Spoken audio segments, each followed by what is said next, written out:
네, 7월 19일 금요일 기도를 돕는 그 사랑 매일 묵상. 오늘은 시편 59편 1절에서 7절입니다. 그러니까 매일 이것을 영상을 찍으면서 보면 날짜를 이렇게 계속 보죠. 7월이 시작한 지가 얼마 안 된 것 같은데 벌써 19일이 흘렀습니다. 그 흘러가는 시간 속에서 하나님을 만날 때 인생에 의미가 생기는 거죠. 그래서 매일 기도하면서 하나님을 좀 깊이 경험할 수 있으면 좋을 것 같습니다. 오늘은 59편은 7절에 보면 그들의 입으로는 악을 토하며 그들의 입술에는 칼이 있어, 이런 표현이 있죠. 상대방이 이 다윗에게 굉장히 상처가 주는 말을 많이 했던 것 같아요. 그러니까 그들의 입으로는 악을 토하고 그들의 입술에는 칼이 있다, 이렇게 표현했습니다. 이 말에 대해서 좀 살펴볼 텐데, 오늘은 그들의 입술에는 칼이 있어 라는 제목으로 말씀을 좀 나누려고 합니다. 그 59편 1절에 보면 다윗이 어떨 때에 썼다라는 이 부제가 붙어 있습니다. 사울이 사람을 보내어 다윗을 죽이려고 그 집을 지킨 때에, 그러니까 다윗이 이제 죽음 앞에서 사람들이 자기를 죽이려고 하는 그 상황 속에서 기도를 하고 있는 거죠. 나의 하나님이여, 나의 원수에게서 나를 건지시고 일어나 치려는 자에게서 나를 높이 드소서. 이 사람들은 억울하게 다윗을 죽이는 일이지만 하나님이 없는 사람들이 가지는 삶의 무도함을 좀 보여주고 있습니다. 악을 행하는 자에게서 나를 건지시고 피 흘리기를 즐기는 자에게서 나를 구원하소서. 그들이 나의 생명을 해하려고 엎드려 기다리고 강한 자들이 모여 나를 치려 하오니 여호와여, 이는 나의 잘못으로 말미암음이 아니요 나의 죄로 말미암음도 아니로소이다. 내가 허물이 없으나 그들이 달려와서 스스로 준비하오니 주여 나를 도우시기 위하여 깨어 살펴주소서. 인생에서 이렇게 억울한 일을 당할 때가 있습니다. 그리고 무도한 사람들의 그런 자신의 이익을 위한 공격을 받을 때도 있죠. 하나님 없는 사람들이 가지는 이 삶의 무도함 속에 우리가 살아갈 때가 있는데, 그러할 때 하나님께서 우리를 지켜주시도록, 하나님께서 우리를 보호해 주시도록, 하나님이 결국은 승리해 주시도록 그렇게 우리가 기도할 필요가 있습니다. 또 그들의 어떤 악의 정점을 그들의 말로 표현하고 있습니다. 주님은 만군의 하나님 여호와 이스라엘의 하나님이시오니 일어나 모든 나라들을 벌하소서. 악을 행하는 모든 자들에게 은혜를 베풀지 마소서. 이것은 단순히 개인의 아픔이 아니라 개인의 아픔을 통해서 경험하는 세상의 공의죠. 이 세상의 공의를 이루어 달라고 다윗이 지금 기도하고 있습니다. 자기가 고통당하지 않을 때는 잘 몰라요. 그러나 자기가 억울한 일을 당하면 세상에 이렇게 억울한 일을 당하는 사람이 참 많구나 라면서 그것이 이 시대를 향한 기도로 나갈 때가 있습니다. 그들이 점으로 돌아와서 개처럼 울며 성으로 두루 다니고 그들의 입으로는 악을 토하며 그들의 입술에는 칼이 있어 이르기를 누가 들으리요 하나이다. 그러니까 누가 들으리요 하니까 하나님에서 전혀 생각하지 않는 사람들의 특징이 입술에 칼이 있다, 입으로는 악을 토한다 하면서 자신들이 행하는 그것이 얼마나 큰 상처를 주고 있는지를 잘 모르는 그런 일들이 벌어지고 있습니다. 다윗의 시대보다 오늘날도 더 이제 그런 시대가 됐다고 볼 수 있겠죠. 오늘날은 SNS 시대이기 때문에 정말로 사람들이 입술에 칼이 있는 것처럼, 이 손가락에 칼이 있는 것처럼 사람들을 비난하고 정죄하는데 혈안이 될 때가 많습니다.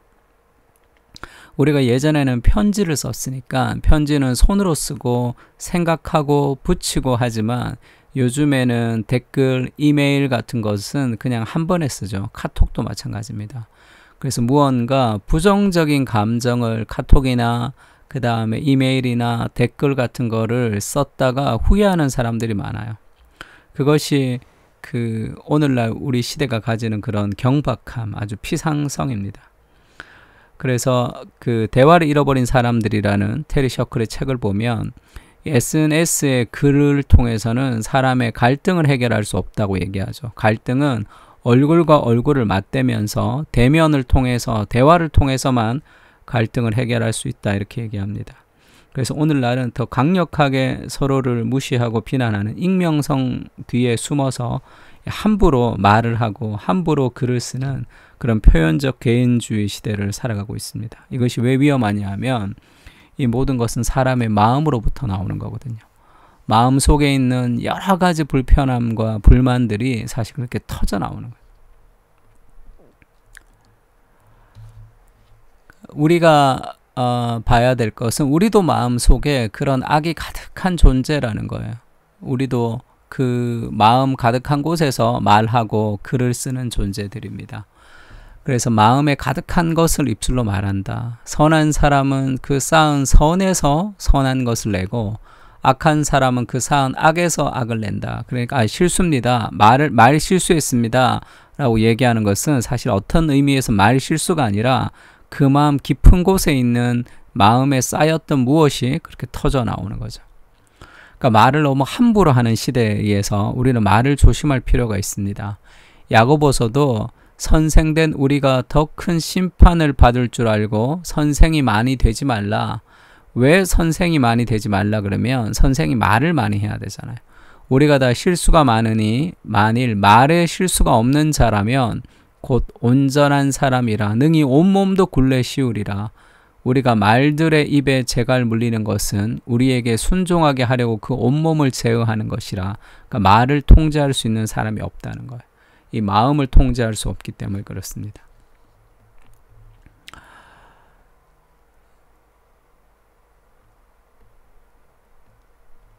골로새 4장 6절에는 이런 말씀 있죠. 너희 말을 항상 은혜 가운데서 소금으로 맛을 냄과 같이 하라.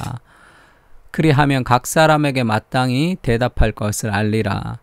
은혜 가운데 소금으로 맛을 냄같이 항상 그렇게 말하라 라는 표현은 그냥 일반적인 이야기를 하지 말고 사람들을 향한 하나님의 메시지를 생각해서 얘기하라는 거예요. 그러니까 소금으로 맛을 내면 아주 맛이 좋잖아요. 맛이 확 살아나잖아요.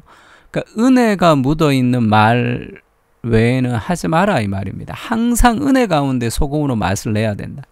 그러니까 늘 사람들을 만나서 대화할 때도 우리가 내 마음 속에 있는 은혜와 격려와 위로와 그것을 통해서 사람들을 인파워링 할 필요가 있습니다. 사람들을 좀 깎아내리는 것은 농담이라도 하지 않는 게 좋아요. 그게 그렇게 해서 웃기더라도 그런 말들은 하지 않는 것이 좋습니다. 야고보서 1장 19절도 마찬가지죠. 내 사랑하는 형제들아 너희가 알지니 사람마다 듣기는 속히 하고 말하기는 더디하며 성내기도 더디하라. 그러니까 공감적 경청, 듣는 것이 필요합니다. 나의 말을 주장하고 나의 분노를 표출하는 것보다 우리가 들어야 되는 거예요. 공감적으로 경청할 수 있는 마음이 좀 필요하죠. 상대방에 대한 사랑과 배려가 있을 때만 가능합니다. 어떻게 이렇게 이 말의 홍수 속에서 우리가 은혜롭게 말할 수 있느냐 하면 예수님의 말씀이 그렇죠. 예수님이 누가복음 4장 22절에 그들이 다 그를 증언하고 그 입으로 나오는 바 은혜로운 말을 놀랍게 여겨. 이렇게 은혜로운 말이죠. 예수님의 말씀의 특징이 은혜로운 말이다 이렇게 얘기합니다. 왜냐하면 그 마음에 하나님의 은혜가 있기 때문이죠. 선한 사람은 마음에 쌓은 선에서 선을 내고 악한 자들은 쌓은 악에서 악을 내나니 이는 마음에 가득한 것을 입으로 말함이라 이렇게 얘기하죠. 그래서 우리의 마음에 하나님의 은혜가 좀 필요합니다. 그러니까 내가 하나님의 사랑을 받는 자다라는 그 인식이 좀 깊이 젖어들어야 돼요. 누군가의 비난과 누군가가 나를 향해서 무시할 때 그때 내가 좀 좋은 사람으로 되고 싶어하는 마음이 있으면 우리가 폭발하고 분노할 때가 있죠. 그때도 내가 하나님의 사랑받는 자라는 그런 깊은 복음의 정체성이 있을 때 우리는 힘들지만 폭발하지 않고 힘들지만 그것을 씨름하며 견딜 수 있습니다. 그래서 내 마음에 하나님의 은혜와 하나님의 사랑받는 존재라는 그 사랑받음의 확신이 우리의 입술의 말을 더 경건하게 할 수 있는 거예요. 자기중심적인 말의 홍수 시대를 살고 있습니다. 생각 없이 내뱉지 않게 하시고 마음으로부터 사랑받는 자녀임을 확신하며 말에 덕을 세우는 사람이 되게 하여 주시옵소서. 사람들을 격려하며 위로하게 하시고 은혜로운 말로 사람들을 세워줄 수 있도록 인도해 주시옵소서. 모든 말은 심판을 받게 됩니다. 신중하게 말하게 하시고 하나님의 은혜 가운데 살게 하여 주시옵소서. 듣기를 속히하며 공감하게 하시고 사람들을 위로하는 위로자로 나의 입술을 사용하여 주시옵소서. 아멘. 회사에 출근하거나 아침에 일어났을 때 그냥 지나치지 마세요. 사람을 위로하세요. 굿모닝, 할렐루야 다 좋습니다.